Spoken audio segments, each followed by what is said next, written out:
Hey guys, welcome to another installment of my transformation bulk cut shish kebab series featuring Cookie. Okay, so we all want to look amazing. We all want to feel good in our skin. We all want to be confident going out in public in a bikini and booty shorts, and we want to feel great in the bedroom, pretty much. So there are two things that we need to pretty much get this, and that is less body fat and good muscle. Good, you need good muscle development. But the thing is, a lot of people, they see these like skinny chicks in the magazines and say, I just want to look toad like her. Go into some Insta hose Instagram, and she's doing booty kicks and these little things that go like this. It's like,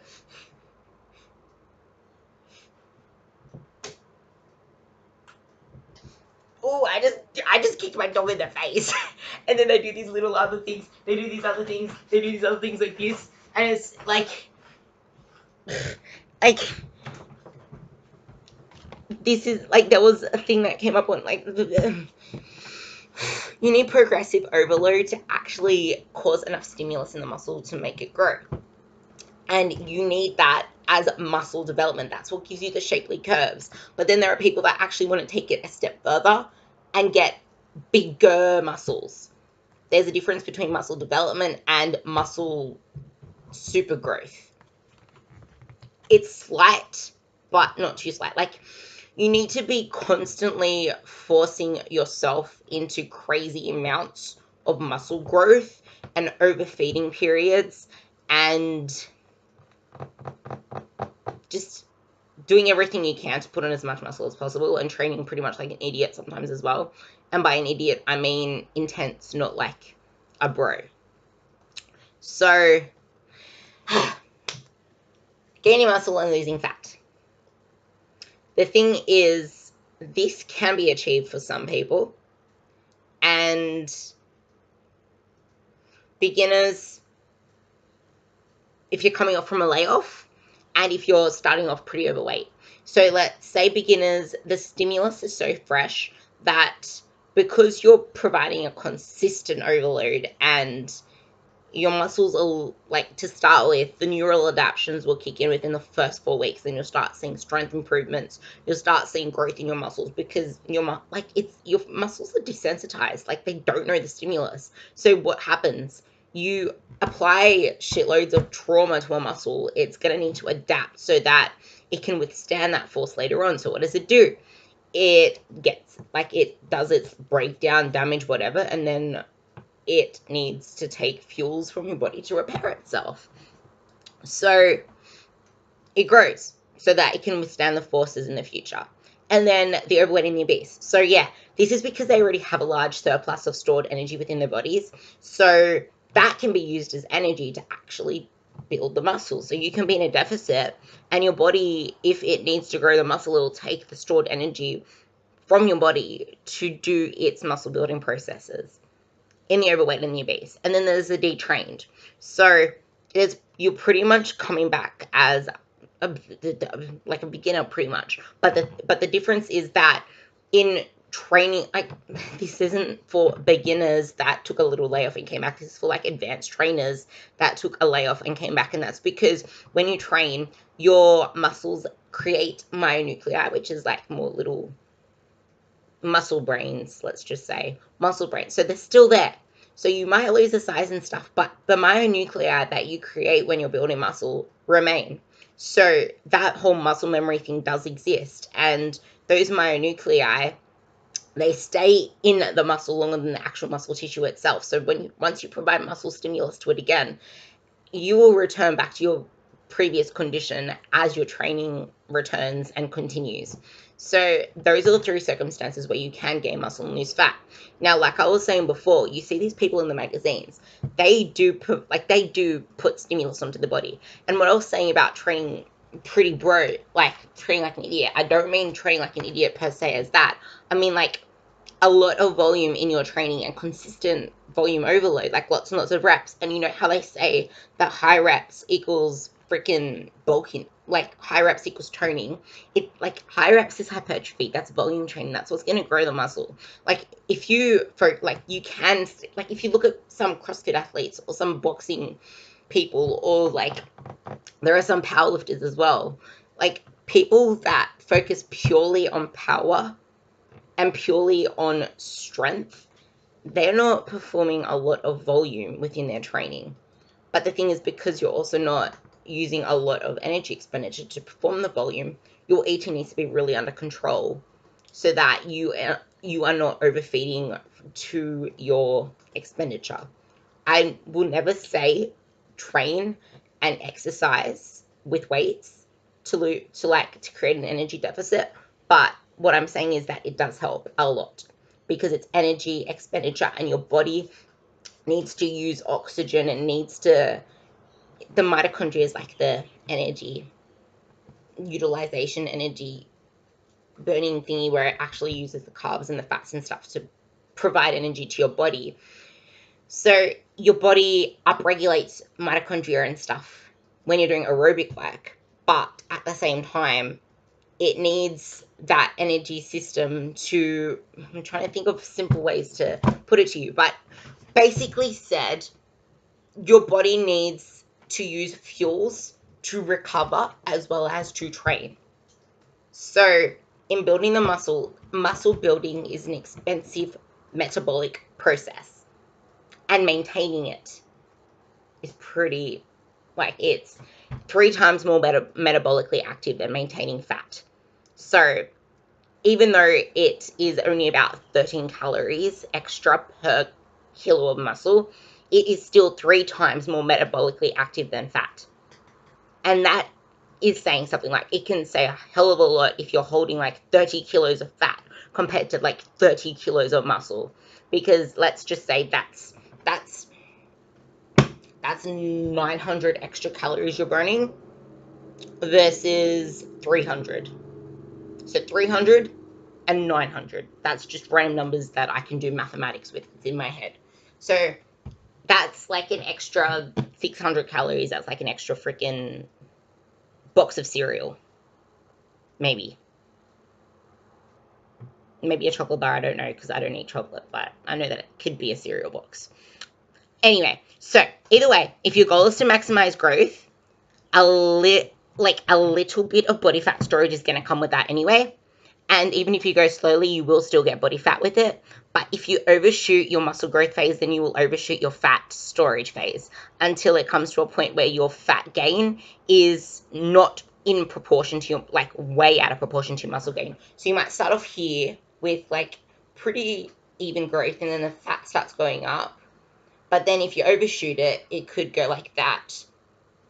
And then like there comes a time where you become really insulin sensitive, and it just, like, your body just shuttles. Like, when you're insulin sensitive, it pretty much means that your muscles can't partition nutrients to the same degree because it takes a lot more insulin to do its effect. So where do the nutrients get stored?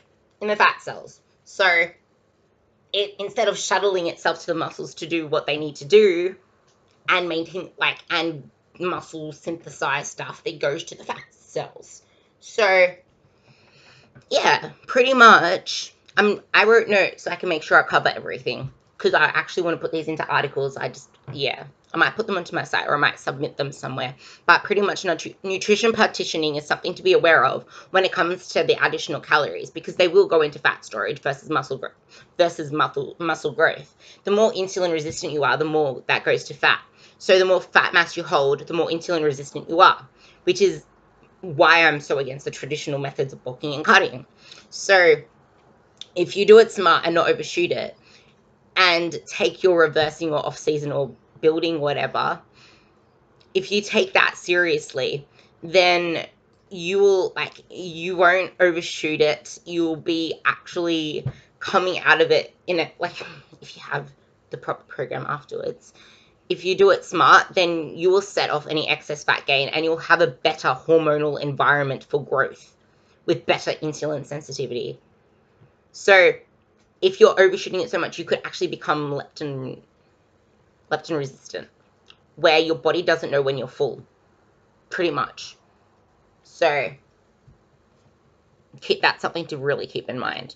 And this is why also after a prolonged period time of cutting, a prolonged period of building, like if you're putting on, like even gradually after a prolonged period of building, it's kind of a really safe idea to just do like a mini cut just to sensitize to sensitize you to insulin so that your muscles are able to actually partition nutrients where they need to go and utilize the carbs and not just shuttle them into fat stores. And this is why I do cyclical nutrition with a lot of people as well.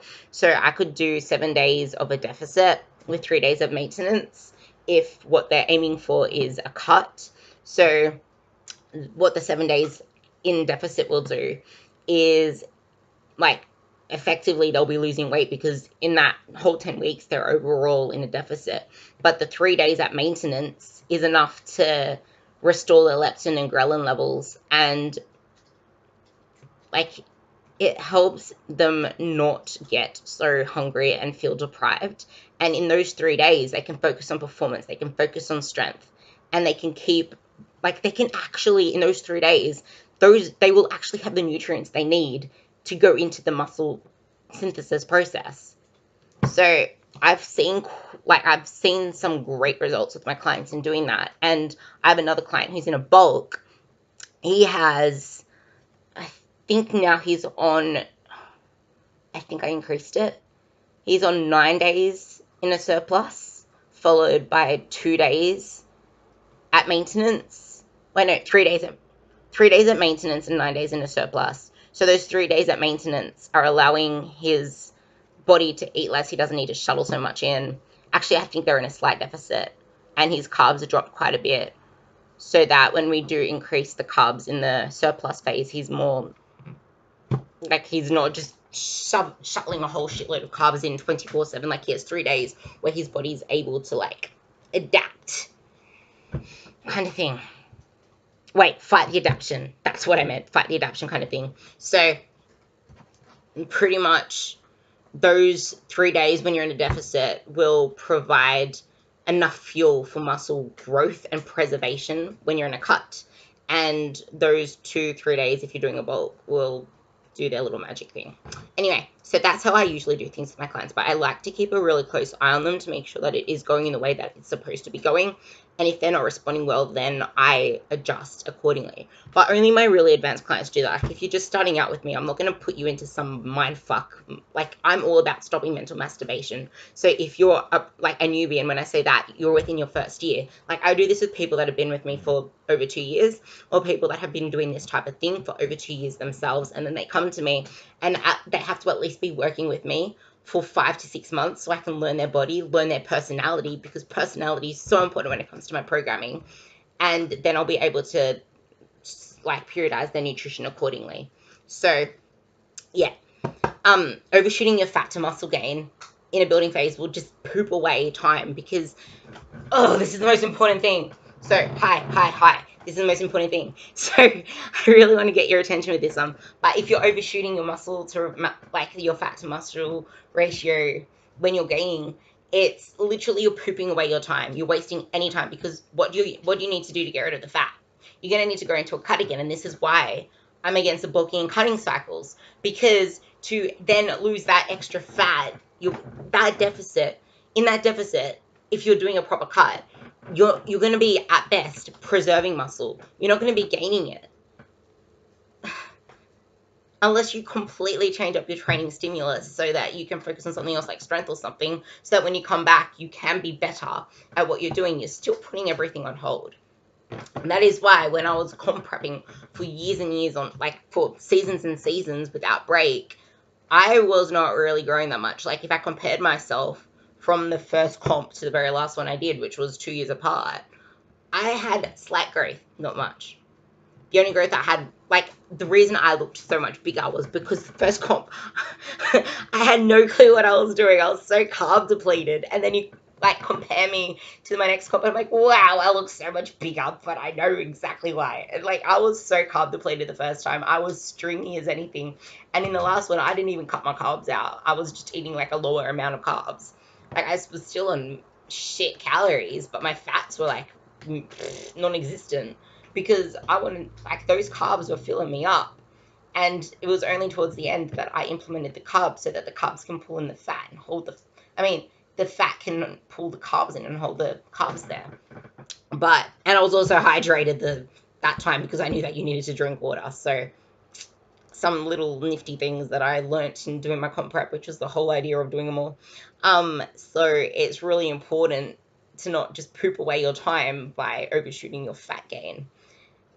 Because like, the more insulin sensitive you get, like, I already been through this, you'll be desensitized to growth and just prolong your cutting phase, because you'll just be accumulating more and more fat mass, and until you decide, okay, I need to lose this shit, you're just prolonging yourself out of real results. Because then, until you desensitize yourself again and get yourself to a good place where you're insulin sensitive to actually get yourself into a prime state to be building muscle, you're holding off a lot of gains.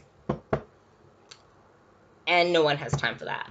So I really want to harp on about the importance of this, especially for us females, because a lot of the time, once I see, like, this isn't just people that I've worked with, when I've spoke to them and got their responses, even if they didn't really put on a lot of fat, like, the mindset behind bulking can fuck you up. And I've had some girls come to me to do their prep and their post-comp, because the last time they did a post-comp, they blew out and they hated everything. They started wearing baggy clothes. They never wore their favorite booty shorts again because they hated everything about their body. They hated training. They didn't want to go into the gym anymore. They lost their passion because they just felt like shit in their skin. And that is why I'm so passionate about making sure that the mindset is right when it comes to any process of transformation. Because if you're not feeling confident in your skin, you're not feeling comfortable, like, improving yourself, because if you're doing things slowly and you're actually seeing results in the gym, then, like, this is why I like taking the focus away from numbers and visual progress as well. But if you're feeling sluggish because you just feel it, like, if you're actually feeling the effects of it, then it really impacts any progress, any mindset gains, and yeah. So that's why I'm really against the whole concept of bulking. And if you really want a lean and sculpted physique and to love the process, being lean, not staying comp lean, but being leaner, it's just going to make it so much more enjoyable. But I'm going to leave the rest for the next video because I'm almost reaching 18 minutes. And yeah, I just want you to make sure that you watch all of them because they're so important.